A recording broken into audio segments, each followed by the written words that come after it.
What's on the shelf?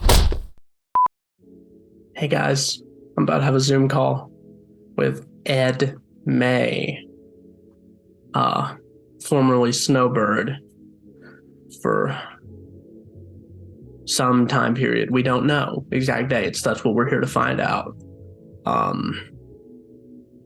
So let's see if we can get any juicy information out of old Ed May here. Also going to ask him some questions about Stephen Good. What exactly, if he knew him, still knows him, what he did exactly as SnowBird. We're going to get some deets here. My colleague and protege Danielle is also in the room right now. Howdy. And he just saw the chat, so he'll be here any minute. I can slightly hear mine. I'm like, oh. If you think of any questions while I'm doing this interview that I'm not asking, just tell me that you think would be beneficial to the video. Okay. I think I've got a list here, but if you think of something that I've not said, just let me know. Eduardo. Eddie, Bobetti. I think it's been a minute.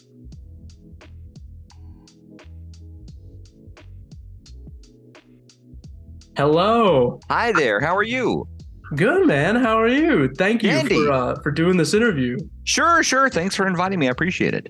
Now I've got to tell you a little backstory here about All why right, I'm please do. interested in this subject Right. that I didn't grow up with, didn't know anything about it. So I work at a news station in East Tennessee, which is why we're Okay. in different time zones, which Got it. forgot about that. And I just go through, I'm bored, go through random stuff that we have in Mhm. storage. And one day I find this picture of this penguin puppet and it just says SnowBird on it. That's all it says. And I'm like, what is this? And as someone who has a lot of interest in like puppetry and the Mhm. Muppets and all that jazz, I was like, I've got to look into this. Yeah. And I started looking into it and I just fell down this rabbit hole. And I was like, no one knows about this. It's true. Like, it's such a, like, you know, there's usually information like Wikipedia or like a Mhm. Muppets wiki or something. There's like no documentation about this subject. And I'm Yeah. like, I feel like now it's my duty. You have a talk mission. about this. You've been given a quest. Yes. So I guess the first thing I would like to ask you is just tell us a little bit about, you know, your career in the industry and like what you do and all that.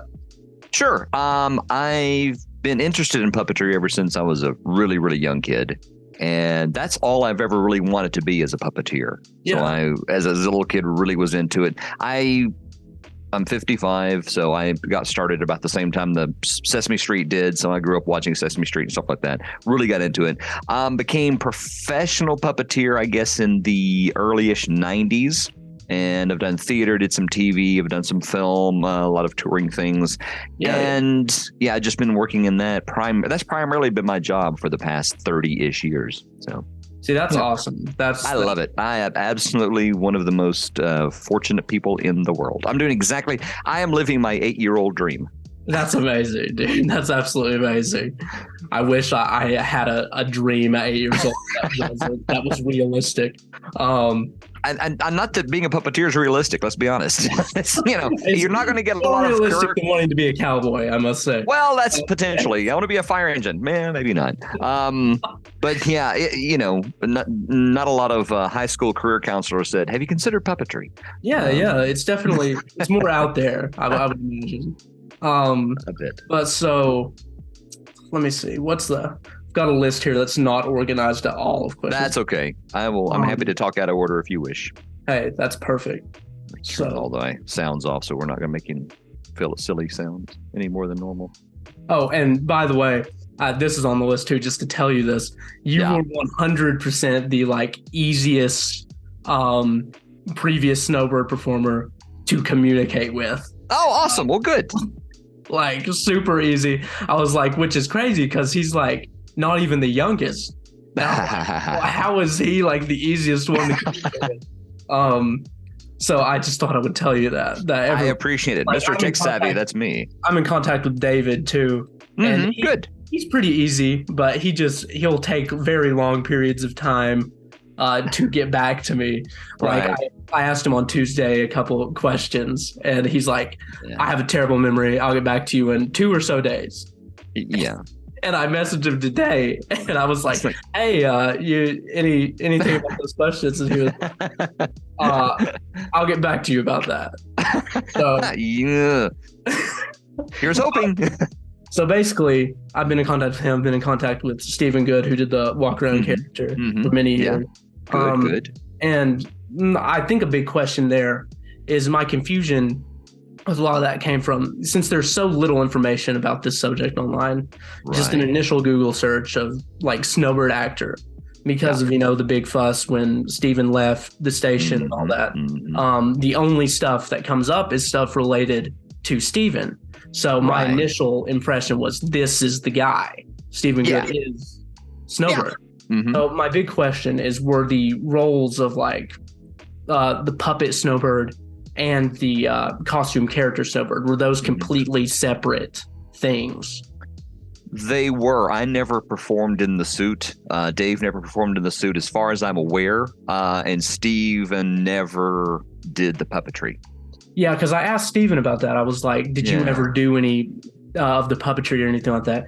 He said that in the early 90s, when David was in the role, that he did some background puppetry while David was doing SnowBird, and that's what kind of helped him get his foot in the door to do the costume character. Right. Okay. so- I didn't remember that. I did some background stuff as well before I became the lead. And I want to say, best as I remember, when Dave first left, there was a little bit of they didn't do a casting call or anything like that. They kind of cast with the people they knew already, which happens a lot. And I think the reason why I won out is because I was a stronger puppeteer.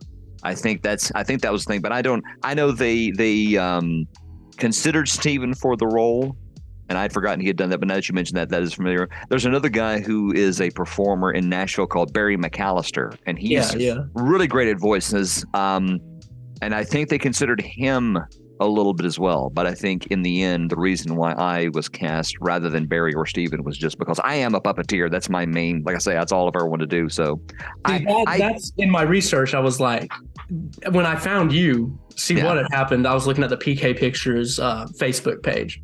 Yeah. And I was going through backstage pictures, fully expecting to see, like, because I saw Steve Pennington, and I was like, he's been doing Myron since the beginning. Yeah. And then I saw you with, your hand up, SnowBird and all. Yeah. I was like, who the heck is this guy? Who's this man? Yeah. What? I'm like, in all my research, I watched your demo reel and stuff, and I'm like, this is the guy. He's like an actual, like, hire me puppeteer. Like, that's what he does. Yeah. Yeah. And I was like, this, and then I saw your demo reel, and I'm like, oh my God, this guy works with the Muppets. I'm like, because I'm the biggest Jim Henson Company fan. I understand. I have this Cowboy Kermit tattoo. Holy cow, that's awesome. Dude, yeah, it's sick. That is too cool. That is so cool. So I was like, if I could interview this guy, even as someone who worked on Muppets from Space, I would be so starstruck. It's because, it's a dream of mine, like, not to do puppetry, but I would love to, like, write something Muppets related one day. I'm a big advocate. Like, my dream thing is, like, one day I'm gonna make a Muppets version of Little Shop of Horrors. Yeah, that's my goal. That'd be awesome. Yeah, before I die. After the whole SnowBird thing dies down. Yes. You're gonna be doing the Muppet thing. Lord, it's a rabbit hole. But I'm sure. So something that I've not been able to find in any of my research. It's pretty easy to find the SnowBird Christmas specials. Those have been re-uploaded on YouTube. The only informational content out there is a 3-minute YouTube video called The History of SnowBird. That's super vague. But in that video, they mention the word from SnowBird PSAs. I cannot find those anywhere. Really? Archived. I'm thinking, I don't know if they were early 90s, because it's kind of like a anti-drug thing that was big around that time period. Right. So I don't know if Dave would have any of those backed up anywhere. I have no idea. But I feel like it's kind of a lost media thing. And I feel like if I get the word out there, maybe someone somewhere has it recorded on a tape or something. Yeah, no, that's a good idea. Yeah, I'm sure that's a lost media type thing, unless PK Pictures has it somewhere archived or in their library or something like that. And I don't know what kind of archive or stuff they have. So another big question I have is, do you have any like SnowBird media that I don't think so. I will make a note for myself to look for any. Yeah, that would be super helpful. I off the top of my head, I can't think of anything that I have, but I will definitely look. Yeah, because that'd be great. I know the resources out there's not a ton. Right. So I was like, and the uploads I can find of the Christmas specials are ripped straight from someone's VHS recordings. Yeah. So they're not even super high quality. Yeah, anything I had would either be beta or VHS. Yeah. But I'll see what I can find. Now, have you heard about Beat the Heat? That was a summertime SnowBird promotion thing. Yeah. So I've heard about a lot of the stuff that was made, but it's just this stuff isn't widely available. And SnowBird's the name of a ski resort. So you type in SnowBird into Google, most of the results are for the ski resort. Yeah. What else do I have on here? Oh, so I guess I'm trying to establish a timeline for sure of like, sure, the character was created in 1983. And well, now, yes, but no. SnowBird existed in the 70s. Oh, really? The original SnowBird, because I grew up watching the original SnowBird. The original SnowBird was just a cutout next to the school closing map. That's all he was. And he said, "No school, no school," in a real high-pitched voice. And that was it. There was no character. There was no personality. Yeah. It was just a penguin. It was I'm sorry? In puppet form? Yeah. The puppet was created in 1983, yeah. But he was just a sort of a generic-looking penguin that had earmuffs and a scarf on. And it wasn't until 83 that he became a character with a personality. Oh, that's awesome. Yeah. So yeah. And I watched it. I remember because I was in high school at that point. I graduated in 1985. And I remember watching it when it first started and thinking, this is really cool. I like the fact it was local. And I don't have it here, but I have one of the early, I have to find it. But the first couple of years it came out, must have been 85 because I was a senior in high school. People ordered me like they had little SnowBird stuffed animals. And I got two from different people. They both like, oh, I ordered this for Ed because they knew I wanted to be a puppeteer. And it was a big merchandising thing from what my research has told me. Because I had to get something to like commemorate this, and there's like 5 eBay listings, and so I was able to get this coin bank. Yeah, there we go. Real nice. And I have one. I might have. Luckily, I got some of the SnowBird merchandise. I have it up there on a shelf. Yeah, I didn't get everything, but I actually have. Did you hear about the one time the bobblehead was like super crazy rare and expensive? I was able to find one listing for that. And what's so interesting about that is it was made by Funko in like the mid 2000s. So that's like really early Funko. And nobody knew who SnowBird was, and so trying to find that one. For a while it was like stupid, crazy expensive on eBay. Well, my friend over here is going to Nashville in a couple of days for a hockey game, and I was like, when you're in Nashville, you've got to like hit up a Goodwill or something. You can find anything for it. Because I know, people just find stuff they didn't realize they had and take it. But so you started, you took over the role in about, would you say early 90s? I would think so. Somewhere, I would say, like I said in the message, I probably took it over about a year after Dave left for Denver. Yes. So I'm going to guess somewhere around maybe 94, 95-ish, something like that. Okay. And again, I like Dave, I have a horrible memory for those kind of things. And I was trying to look back at my information and resumes and stuff like that, and where did I put that I was the performer, or even invoices that I invoiced for doing it. And I couldn't find anything. Like I said, I did find one picture because I took a picture because Steve and I signed the SnowBird central desk underneath with Sharpie, and it said 99, and that was 2005 when I took the picture of it. So I think I think I would have been starting somewhere around, like, say, maybe 94, 95. Yeah, I mean, I definitely know you were still doing it in like 2014 Yeah. because the those behind the scenes pictures I found. Yeah. Yeah.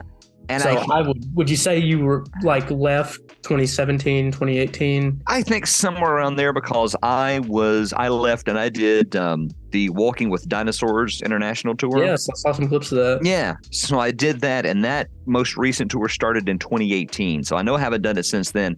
I want to say, though, that I didn't do it in 2017 either. So I think possible. And I looked at the latest pictures I have is 2015. Oh, okay. I feel like 2016, 2017 maybe is when I stopped performing. Okay. Yeah, because I know that time period they really leaned into the costume character for like promotional stuff for a little bit. Yes.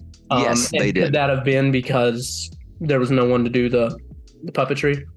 I think there were a couple of reasons for that. I think it might have been because it was nobody there to do the puppetry.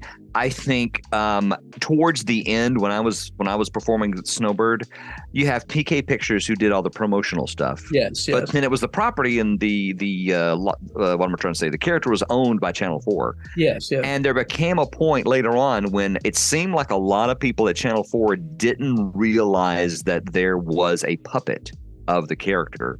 Yeah, and they kind of went to Steven automatically. And a couple of times I was like, and I had to tell people, like, oh, we didn't realize there was a puppet. I was like, yeah, there is actually a puppet character. And I'm like, you have this on your station in your archives. You've got, I mean, I'm not sure why you don't know this, but yeah, they leaned into doing stuff with the costume character instead of the puppet. Yeah. So I think that was partially maybe that maybe I wasn't as available, but also I think for whatever reason, because Steven was there. I mean, he had his own little Channel 4 pass, and he was actually physically at the station. At Channel 4. Yeah. And he got paid through Channel 4, the station. He would go do his appearances, and he would bill the station. The station paid him for doing that. So I think they realized. I figured he was more on the station's payroll rather than PK Pictures. Exactly. And even with them, I was an independent contractor, so they would contact me when they needed me, you know. Yeah. So, like a performer, just come in and do the thing. Your work, the SnowBird work I've seen that you've done, is top-notch stuff. Well, thank you. I appreciate it. I always liked doing it. It was a lot of fun. Oh, dude, as someone who I've still got your TED Talk that you did about puppetry in my watch later on YouTube because I've got. Oh, sweet, awesome. But yeah, you're just like a legend to me now, man. Oh, thank you. You're very kind. But so basically, I think the reason I had to dig so deep to find your name and even Dave's name is because of Steven leaving the station and all those articles about it and the whole big controversy it was. Yeah. And I think that may be more of a reason that people believe him to be the SnowBird. Yeah, and I saw a couple of things because I know that they have really did a push. I don't know if it's I saw a couple of pictures with the puppet and Lisa Spencer, who's the chief meteorologist at Channel 4 in Nashville. Yeah. Recently, in the past several months, and I see that they have a SnowBird Central presence on Facebook, and they're doing a lot of meme things and short little videos, and I think they're really trying to push it out. But I saw a couple of people make comments like, well, this isn't the real SnowBird, and I can't believe they're going to replace it with a puppet. And I'm like, it was a puppet for like decades before it was a costume. So people have really weird perceptions about how this stuff happened. I also, like I say, the part of the reason why I think people think of the costume is because Steven was basically employed by Channel 4.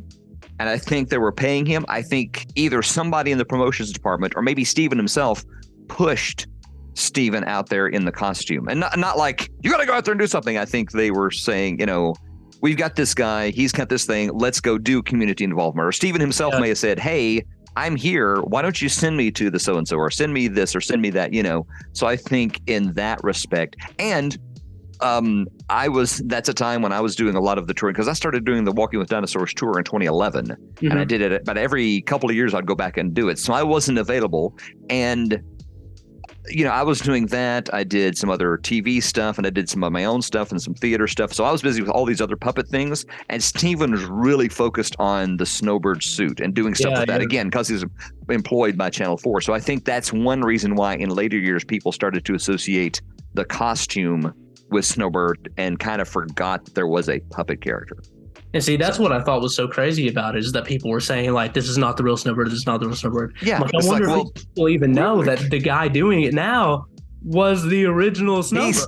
he is like the first SnowBird. Yeah, he was the first exactly. puppet SnowBird. Yeah, So I can't imagine, like, the irony in that is crazy. It's weird. It's weird. I'm kind of, because I saw a couple of comments and I'm like, do you know, I mean, maybe you're new to Nashville, but this is not. No, he was always a puppet. It's only been more recently that he was the costume. So well, and I know Dave is of course back now as SnowBird, and he's doing the SnowBird Central stuff.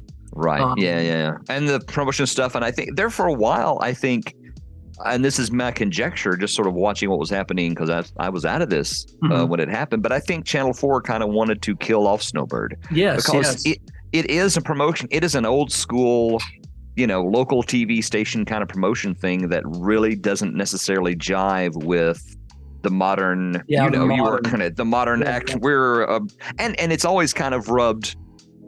There's been friction in the more modern area anyway, but ever since cable, stuff like that, we're an important, serious, trusted news source. We can't have, something goofy and silly. So, and I hate that perception too.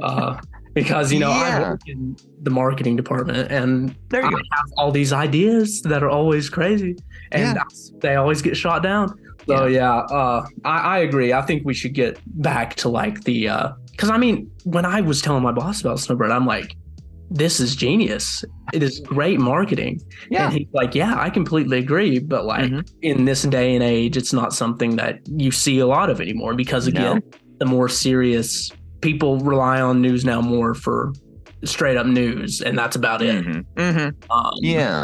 But it was great for, like you say, great marketing for Channel 4, because he was such an ambassador and such a logo and a brand for the station. And like again, they merchandised him. They merchandised him. Yeah.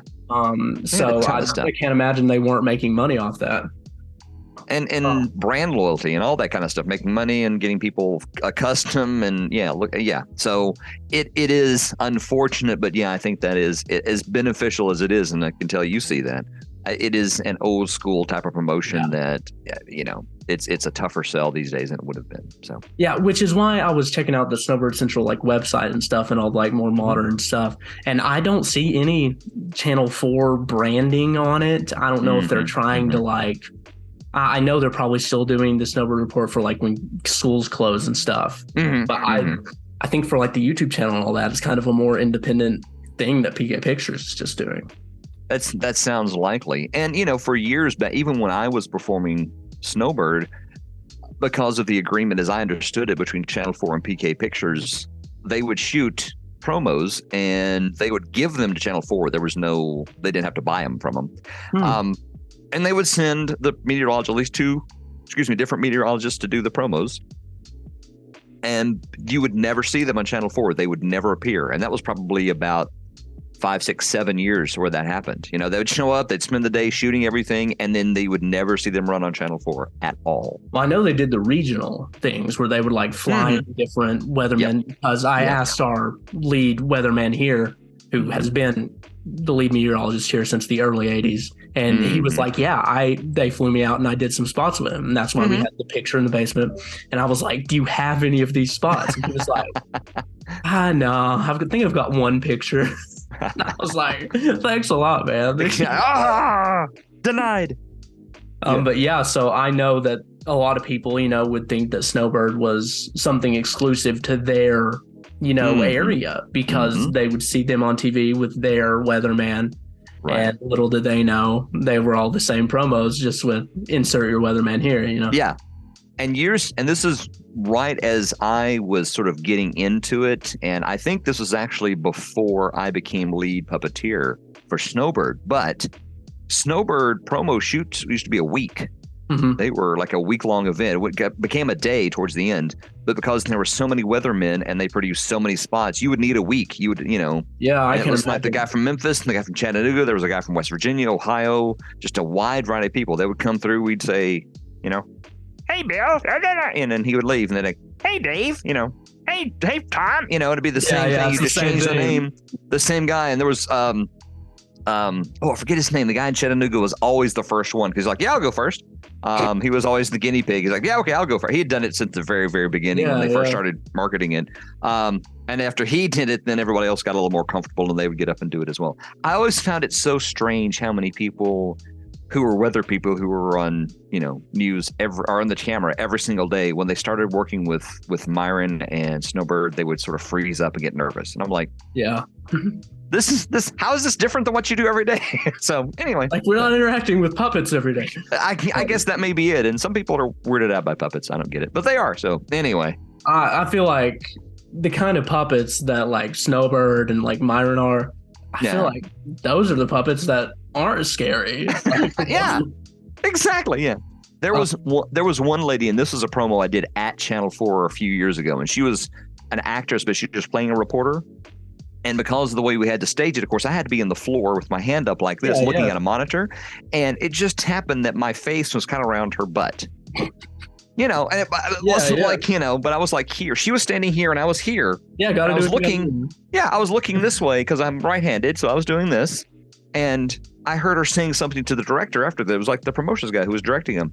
And she's like, it was so weird having him like I was like, it's not like I was like, it's like, what's like, I gotta look at the monitor. Like, I'm not even looking at you. I'm not staring at your posterior. I'm looking here while we're doing this. So I remember that was an odd situation that she was so weirded out by. I was able to find some, because like a lot of times people from these stations will post the videos they have. Mm-hmm. And so I was able to find like 3 versions of the same promo, just their different weather event.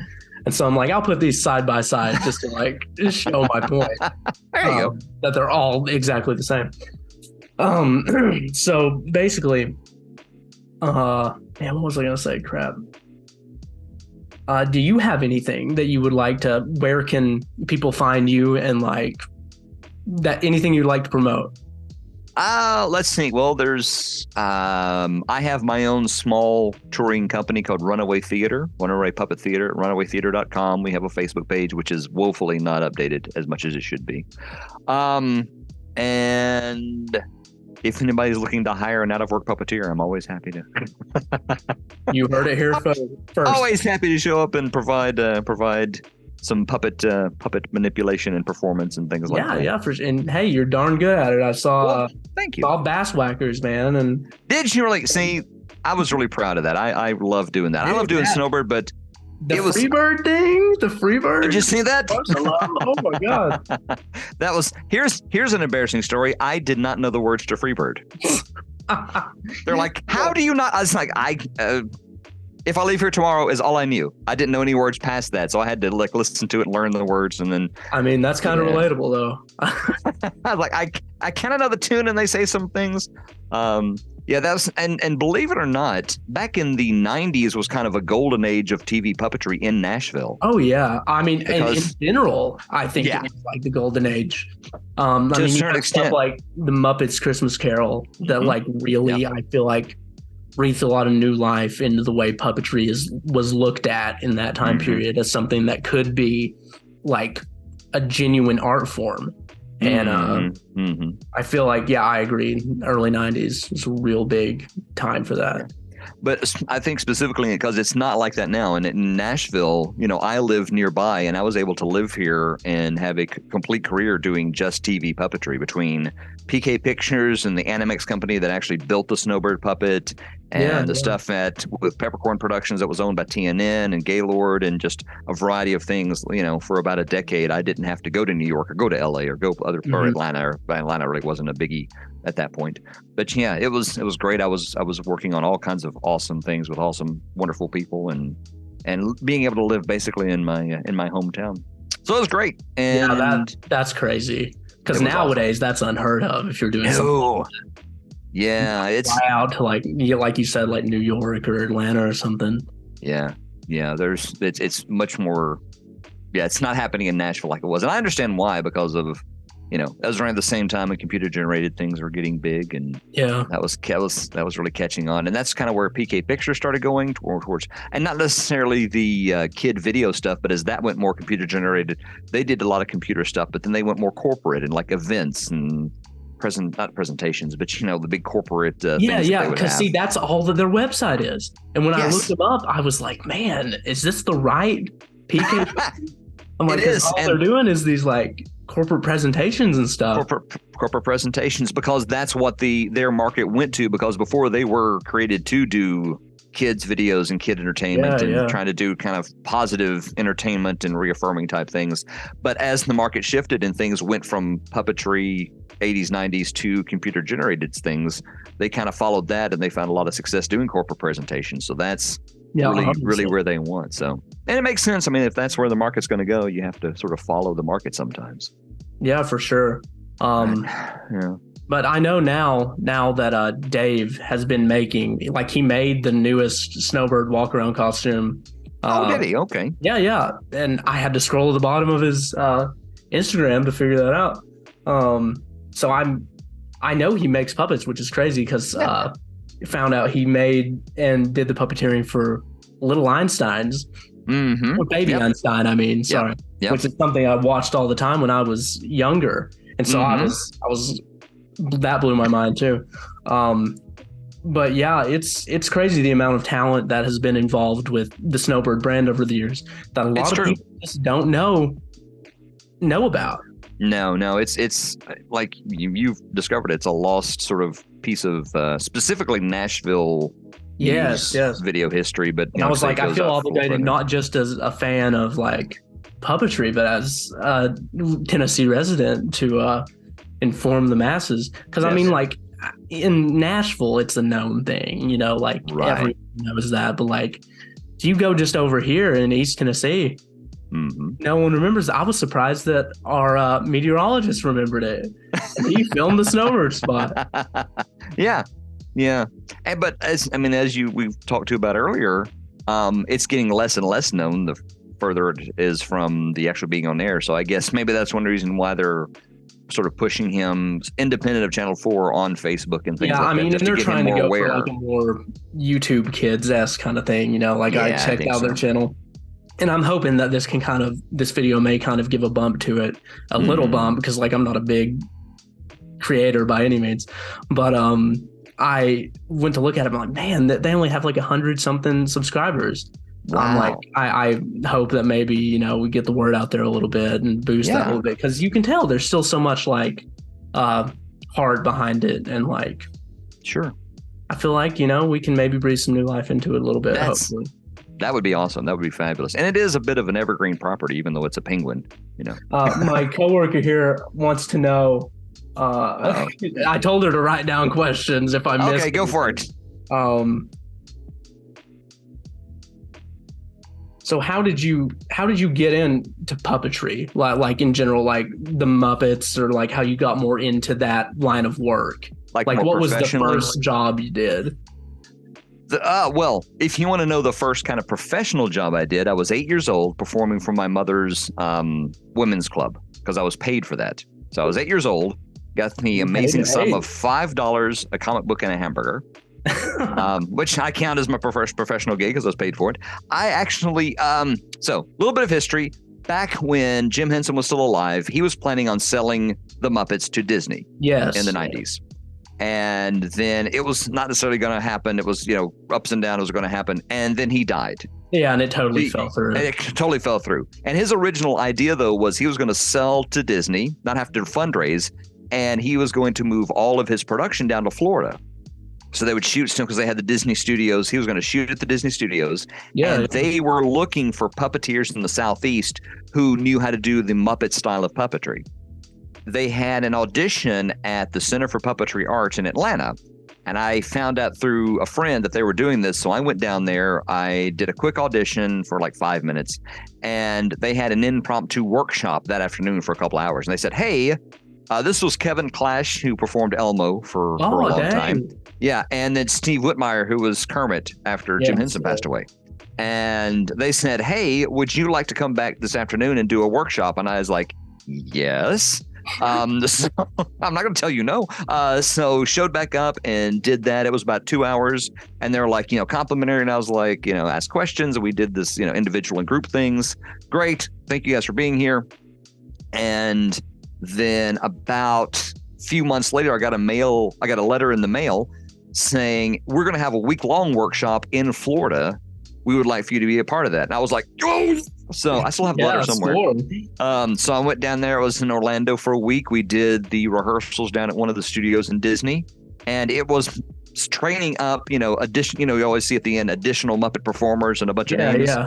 That's what we were being trained to do. We were going to be the additional Muppet performers who did all the background and ancillary and sort of stand in for the cow in Muppets from Space. Like the cow, exactly. Or I'm one of the penguins in Muppets from Space as well. I was like, that's foreshadowing. That's great. I know. So yeah, all these kind of things. I actually did Animal a couple of times. I did Fozzie Bear. I saw that in your demo reel too. Fozzie Bear didn't make the cut, but I have a picture of me performing Fozzie, so I can say I did. That's insane. It was awesome. It was too cool. And like I said, the original plan was they were going to do all of their production down there. Of course, then the deal massively fell through, and that never materialized. So that's a very long answer to a short question, but that's how I got into sort of the professional puppet world, because then I was able to take that, say I have been to a Henson Muppet workshop for a week, learning from Kevin Clash and Steve Whitmire, and that's when I approached Animex, because I said, how can I, because this is what I want to do, how do I do more of this? And I thought, well, there's SnowBird on Channel 4, and this is back in the day when I got on the phone, called Channel 4, said, hey, who does SnowBird? A company called Animex. I found Animex's number. I called them and said, hey, I want to be a puppeteer. They said, and I've done this, Muppet workshop. Oh, come talk to us. And I showed up. And dude, I feel like that's all the credentials you need right there. Exactly. Just throwing the Muppet name around opened so many doors for me. And saying, and saying that I had been there and been trained for a week in their style of puppetry. Yeah, it got me in there. And then, of course, from there, PK Pictures and then all the other things that happened after that. So that's kind of how that happened for me, just because of that workshop. Well, hey, thank you for interviewing with me today. Sure, thanks for asking me. I appreciate it. Cool if I record this. Yeah. Are you actually going to do video or audio, or what's your plan? I've got this video is probably going to end up being like an hour long. It's going to be insane. But I think you're the only SnowBird performer I was able to get a Zoom interview with. So okay. I would have worn a nicer T-shirt other than my Godzilla shirt. Dude, I'm wearing a T-shirt too. I sure want something black and artsy, not Godzilla. Yeah. Anyway, but dude, your background's artsy. You got the Rocketeer. Yes, that's as artsy as you need. Thank you. I appreciate it. Hey, but that's totally cool. Yeah, use whatever you can and get rid of the other stuff. So hey, yeah, thank you so much, man. I would love to stay and chat longer, but it's given me a time limit unless I buy Zoom Pro. I understand entirely. Which I've done the exact same thing. So yeah, thank you so much, man. Thank you for contacting me. If I need any more information, I'll be sure to reach out for you. Because you have been a great resource in all this research. You're welcome. Thank you for asking me. I appreciate all the kind words and being able to help. Oh, no problem, man. I will see if I have any kind of SnowBird video that I can potentially get you a copy of. If I have anything, I will definitely find a way to get it. If you do, that would be amazing. Just let me know. Yeah. No problem if you don't, though. You were able to find some of the pictures. I may have some other pictures. Do you want anything like that? Yeah, that would be great. That'd be super handy. I will make a note of that as well. I'll look for other pictures to send. Either online or stuff that I may have back in the day when we actually took, pictures. Yeah. I'm that old, Jared. Hey, it happens, man. It happens. But yeah, thank you so much, man. And I'm gonna go ahead and get off here, so it doesn't make me upgrade. Hey, have a good rest of your day, man. Take care. You too. See ya. I looked like I reached out to catch him.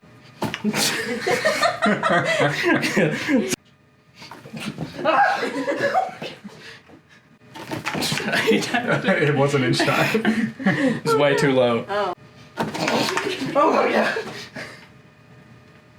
That was better. That was better. But we all laughed. That's the problem. We got to make sure we don't laugh. It's not funny. All right. 3, 2, 1, action.